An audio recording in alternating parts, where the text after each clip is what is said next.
Chancellor Inho Ryu walked into the Galactic Council chambers for the first time as an equal member, rather than an observer. The massive hall contained representatives from over 300 species, each sitting in sections arranged by their traditional alliances and power structures. At the center of the room stood a holographic display showing the current state of the war.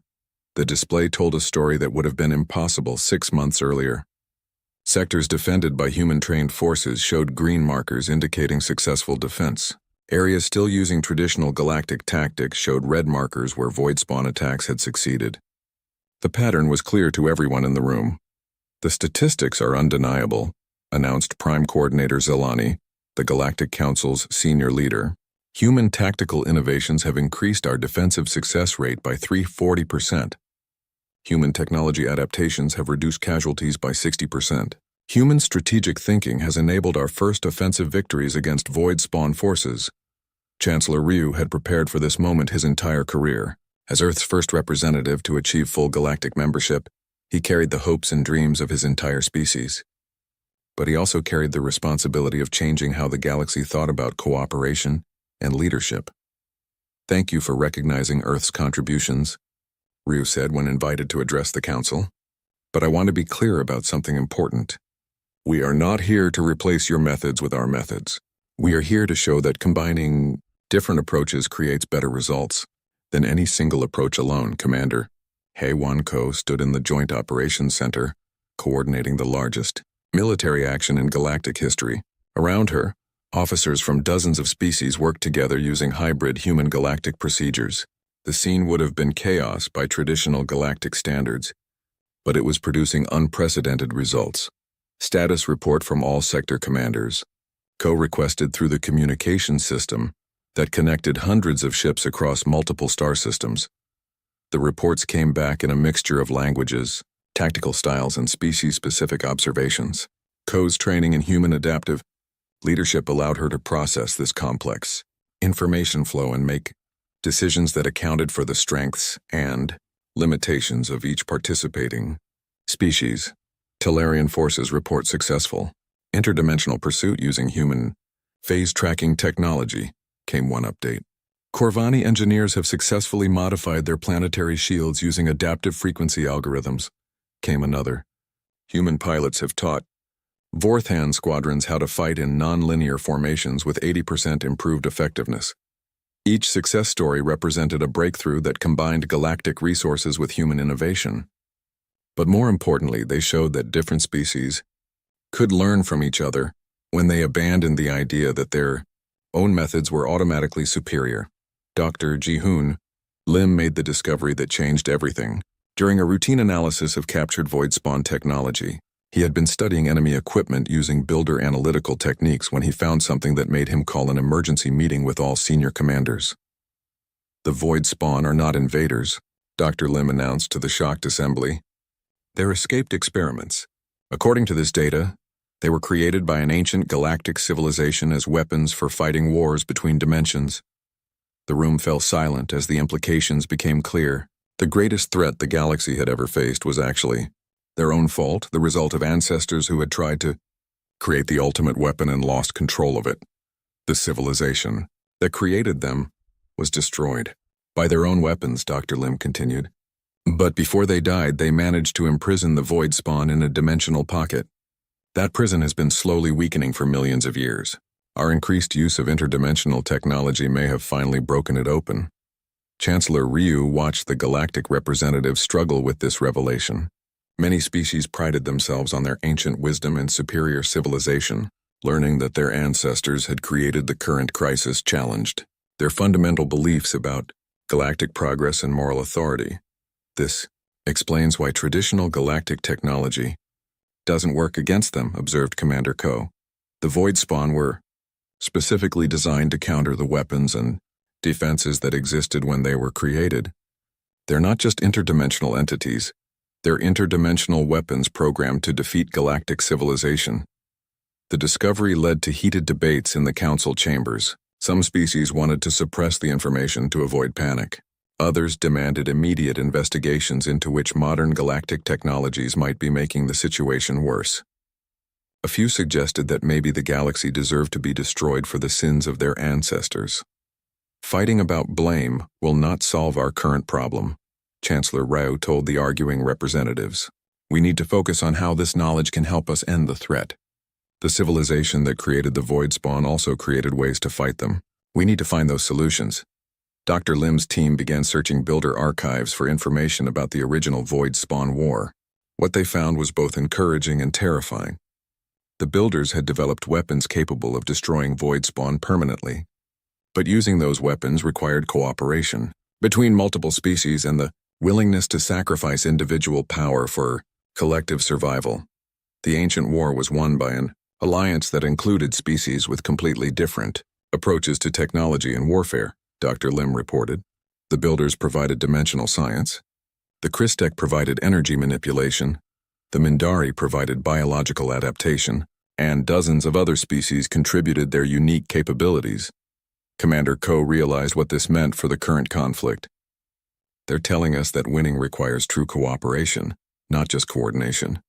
Each species needs to contribute their best abilities while learning from everyone else's strengths. The galaxy had spent thousands of years organizing itself into hierarchical power structures where the most advanced civilizations made decisions for everyone else. But the ancient war had been won by species working together as equals, each contributing something that no other species could provide. Chancellor Ryu proposed a radical restructuring of galactic military command. Instead of traditional hierarchies based on technological advancement or political power, he suggested organizing forces around complementary capabilities.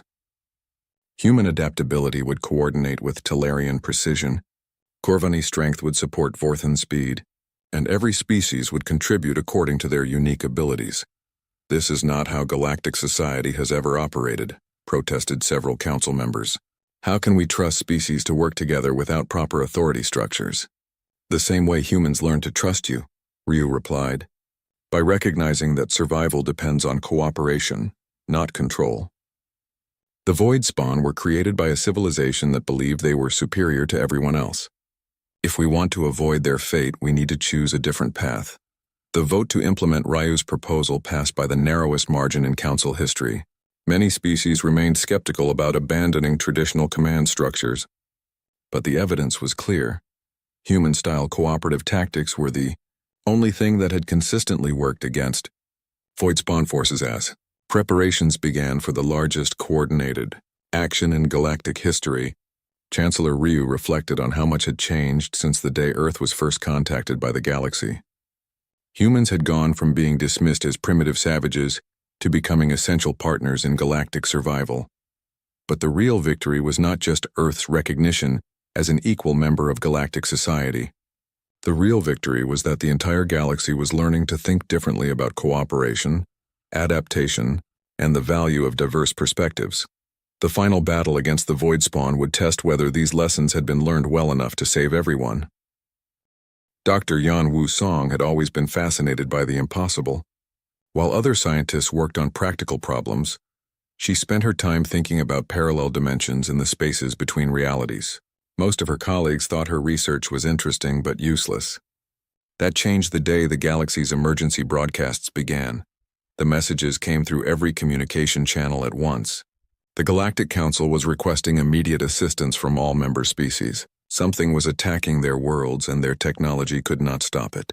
The attackers appeared from nowhere, struck without warning, and disappeared before anyone could fight back. They're calling them Void Spawn, reported researcher Mi Young Jang, who had been monitoring galactic communications, ships and creatures that seemed to exist partially outside normal space. Galactic weapons pass right through them and their shields offer no protection. Dr. Song studied the attack reports with growing excitement. Everything the galaxy described matched her theoretical work on interdimensional physics. They're not from another planet, she told Admiral Nam during an emergency meeting. They're from another dimension entirely. That's why normal technology doesn't work against them. Lieutenant Boram Shin had been testing Dr. Song's experimental faster-than-light drive when the attacks began. Unlike galactic hyperdrive systems that move through normal space very quickly, Dr. Song's drive actually shifted ships briefly into parallel dimensions where the laws of physics work differently. If these void spawn can move between dimensions, Lieutenant Shin said. Maybe we can too. Instead of running away from them, we could chase them back to wherever they come from. The galaxy's response to the crisis was exactly what humans had come to expect. The Galactic Council formed committees to study the problem. They organized meetings to discuss possible solutions. They created research groups to examine the attacks, but they did not actually try anything new or different. They're approaching this like every other problem they've faced, observed Ambassador Lee. They're trying to use existing technology in new ways instead of creating entirely new technology. Engineer Kang had been working with Dr. Song to understand Builder technology that dealt with dimensional travel. The ancient machines included warnings about entities from the void and instructions for creating barriers between dimensions. The builders had faced this exact threat millions of years ago. The galaxy never found these specific builder sites because they couldn't understand the technology involved, Kang explained. But our adaptive systems can learn from builder machines. We know how to build dimensional barriers. Dr. Song worked day and night to create the first human interdimensional shield. Her design combined builder principles with human adaptive technology and her own theories about parallel space. The result was a barrier that could stop void spawn attacks by blocking their ability to phase between dimensions. Meanwhile, the galaxy suffered its worst losses in 1,000 years. Entire space stations disappeared without trace. Colony worlds went silent overnight. The Galactic Council's best scientists admitted they had no idea how to fight an enemy that could ignore all their weapons and defenses. That's when researcher Zhang made contact with a desperate galactic commander whose fleet was under attack.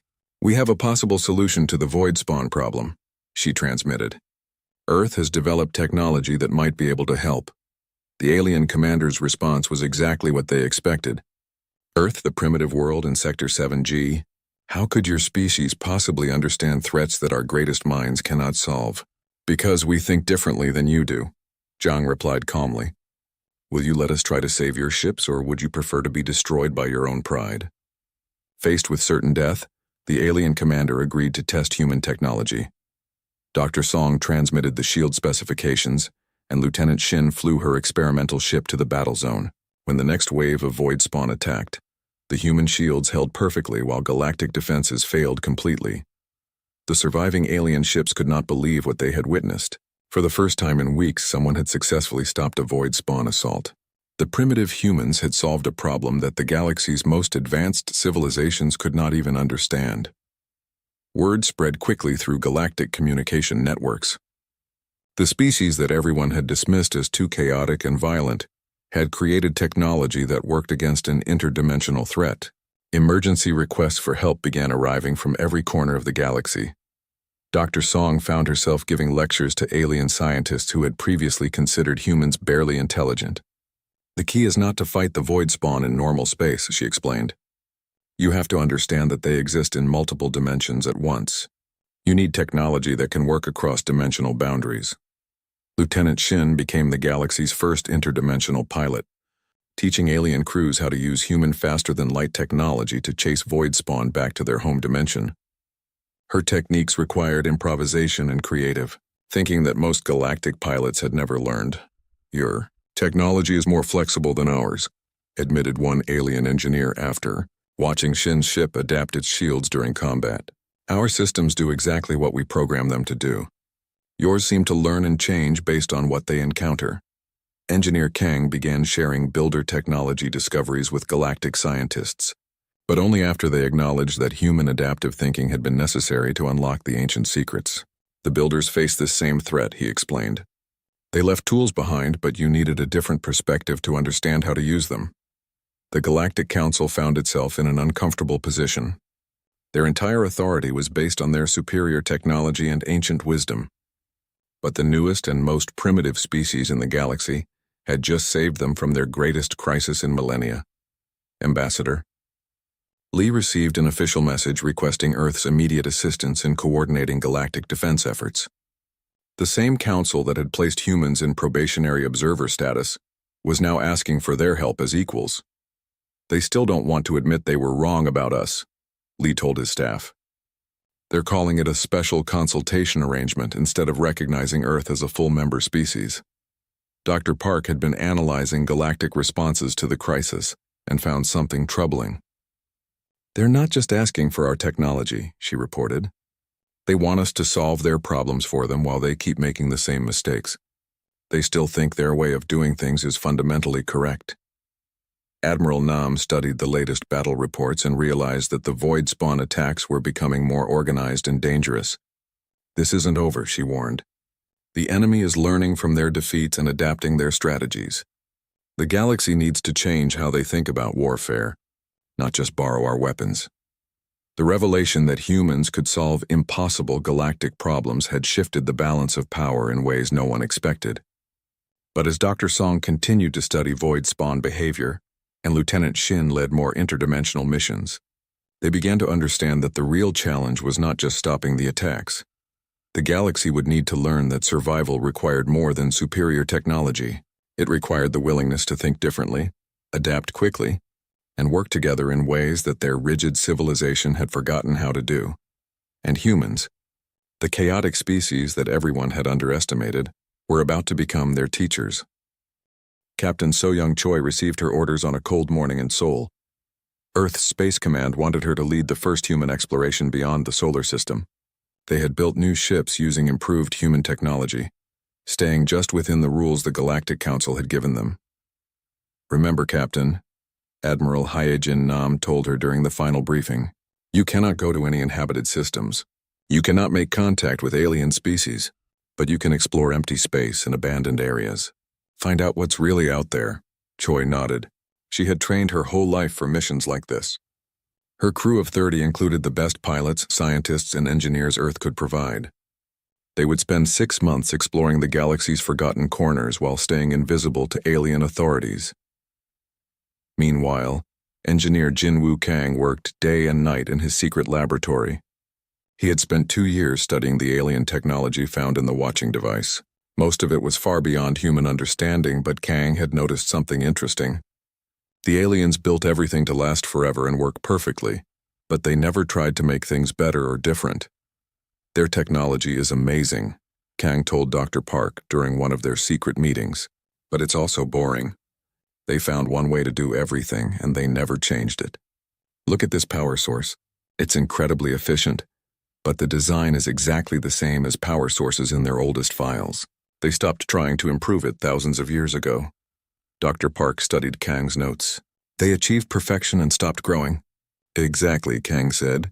"But humans never stop trying to make things better. We always ask, what if we tried this differently? They don't seem to ask that question anymore." Kang had used this insight to create new human technology that worked differently than alien designs. His power sources were smaller and more flexible. His computers could adapt to new situations instead of following fixed programs. His engines could change their operation based on what they encountered. When Captain Choi's ship launched, it carried Kang's improved technology. The ship could travel faster than any previous human vessel and could change its systems during flight. Most importantly, it could hide from alien sensors by using energy patterns the galaxy had never seen before. 3 weeks into their mission, Choi's team made their first major discovery. They found an ancient space station orbiting a dead star. The station was clearly alien-built, but it looked nothing like the technology in the watching device. It was much older and seemed to have been abandoned for thousands of years. "The galactic databases we accessed show this system as empty," reported her science officer. "But this station is enormous. How did they miss it?" Choi ordered her team to explore carefully. Inside the station, they found rooms full of strange machines and walls covered with symbols. Everything was perfectly preserved in the cold vacuum of space. Using translation programs based on Dr. Park's work, they slowly began to understand what they had found. The station belonged to a species called the Builders who had lived in the galaxy millions of years ago. The Builders had created amazing technology and then mysteriously disappeared. The current galactic civilizations had found some builder ruins before, but they could never understand how the ancient machines worked. "Captain," called Engineer Kang over the radio from Earth, "try connecting one of my adaptive computers to their systems. Maybe our technology can talk to theirs." When Choi's team made the connection, something incredible happened. The ancient machines came to life for the first time in millions of years. Lights began flashing, computers started working, and hidden rooms opened throughout the station. The human adaptive technology could interface with builder systems because it was flexible enough to learn their language. The galactic species couldn't do this because their technology is too rigid, Kang explained to Admiral Nam. They tried to force builder technology to work like their own. We let it teach us how it wants to work instead. Over the next several months, Captain Choi's team discovered 3 more builder sites. Each one revealed new secrets about the ancient civilization and their advanced technology. The builders had created machines that could think and adapt, sources of unlimited clean energy, and transportation systems that moved faster than anything the current galaxy possessed. Meanwhile, Ambassador Lee continued his diplomatic work with the Galactic Council. Every month he sent reports about Earth's peaceful activities and requested permission to share human scientific discoveries. Every month the Council replied with the same message: humans were still too primitive and would remain under observation. They won't even read our reports carefully, Lee told his staff. They've decided what we are, and nothing we say will change their minds. They think they already know everything about human capabilities. Dr. Park had been studying galactic science databases and found the same pattern Engineer Kang had noticed. They're incredibly advanced, but they haven't had a major breakthrough in over 1,000 years, she reported. They keep improving their existing technology, but they don't create anything truly new. This gave Admiral Nam an idea. If they won't listen to our words, maybe they'll pay attention to our actions. Let's keep our discoveries secret for now. Let them keep thinking we're primitive while we learn everything we can. Earth scientists began working together in ways the galaxy had never seen. Instead of competing with each other, they shared all their discoveries freely. Engineers from different countries worked on the same projects. Scientists who spoke different languages collaborated through translation programs. The whole planet became one giant research team. The Galactic Council watched Earth through their monitoring systems and saw exactly what they expected to see. Humans were still fighting small conflicts, still struggling with poverty and disease, still seeming chaotic and disorganized. The aliens did not notice the quiet revolution happening in human science and technology. They did not see the breakthrough discoveries in builder technology. They did not notice the new human ships exploring ancient ruins. They did not realize that human adaptive thinking was solving puzzles that had confused galactic scientists for millennia. Captain Choi returned from her 4th mission with news that changed everything. Her team had found a builder facility that was still partially active.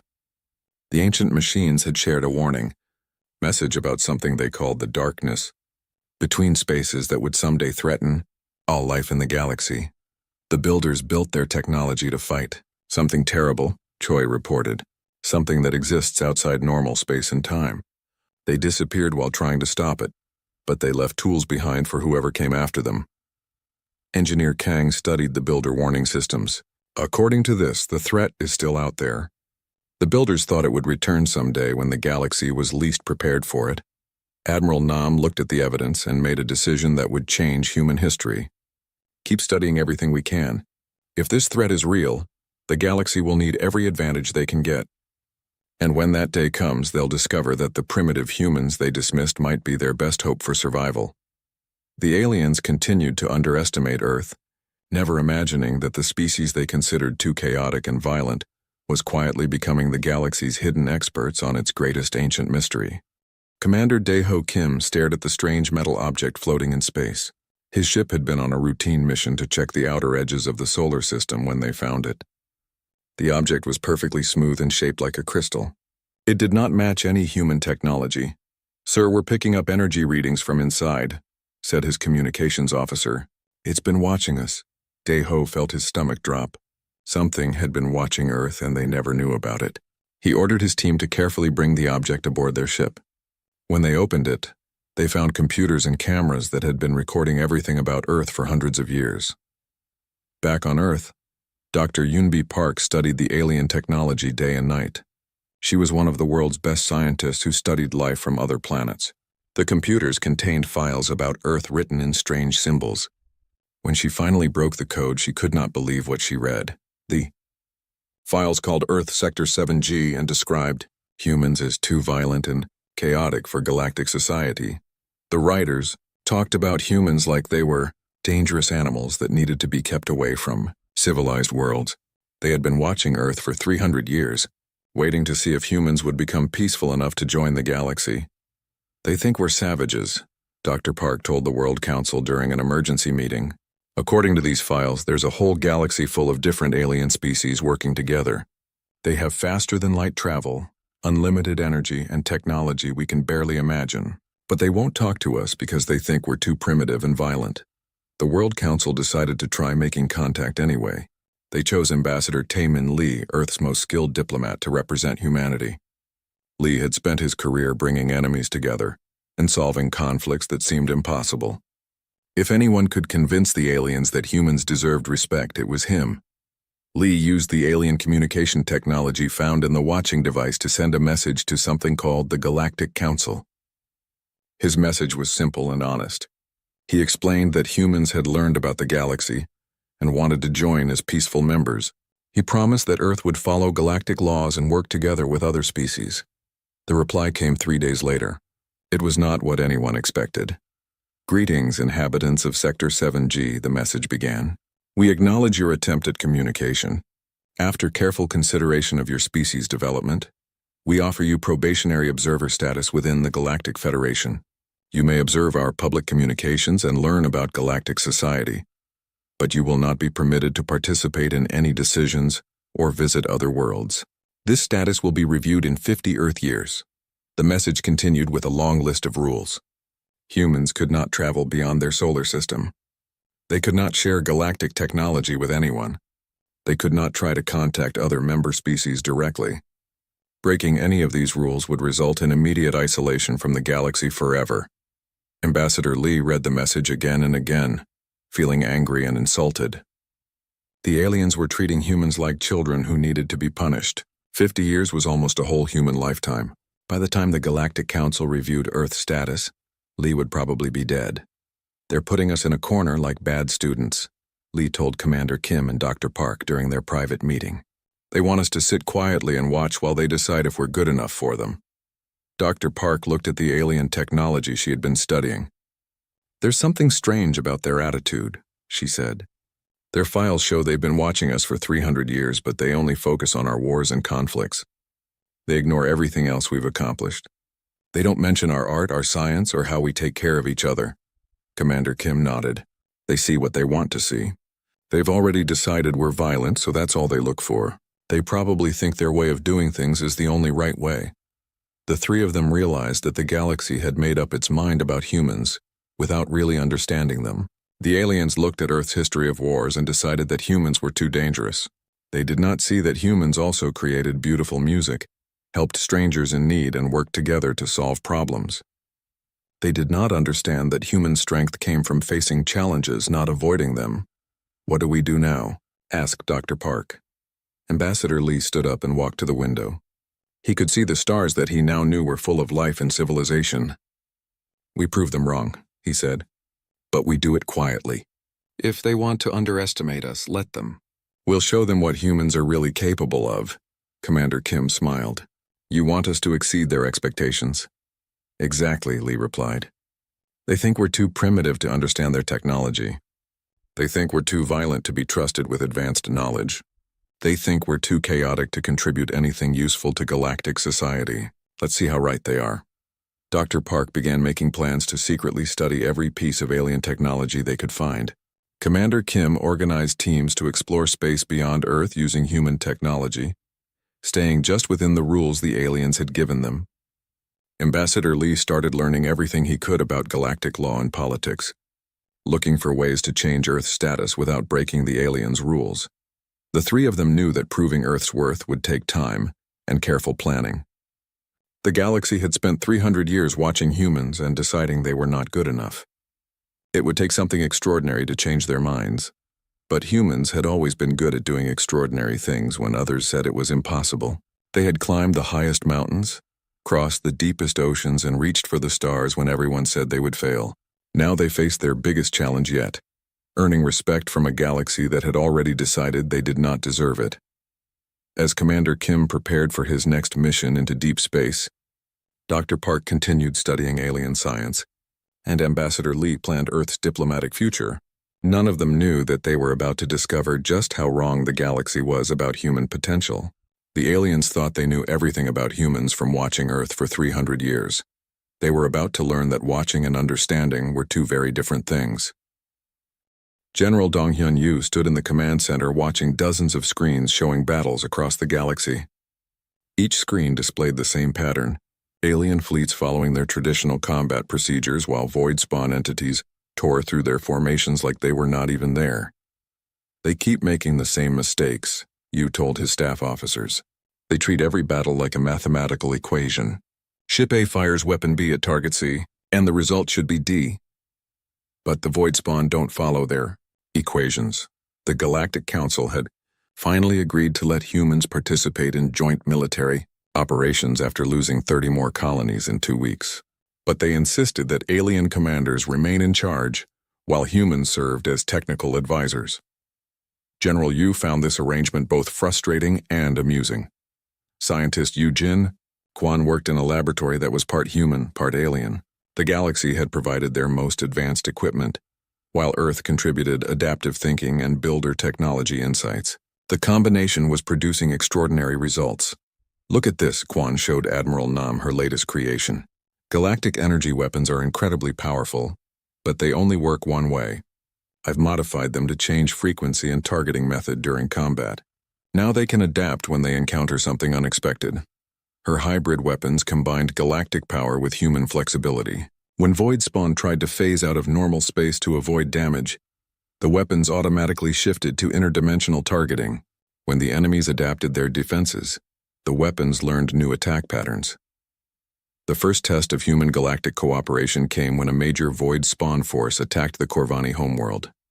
The Corvani were one of the galaxy's oldest and most respected species, known for their military excellence and strategic thinking. Their defeat would signal that nowhere in the galaxy was safe.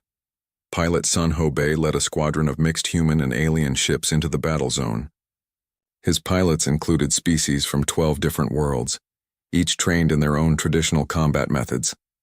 Bringing them together required skills that no military academy in the galaxy taught.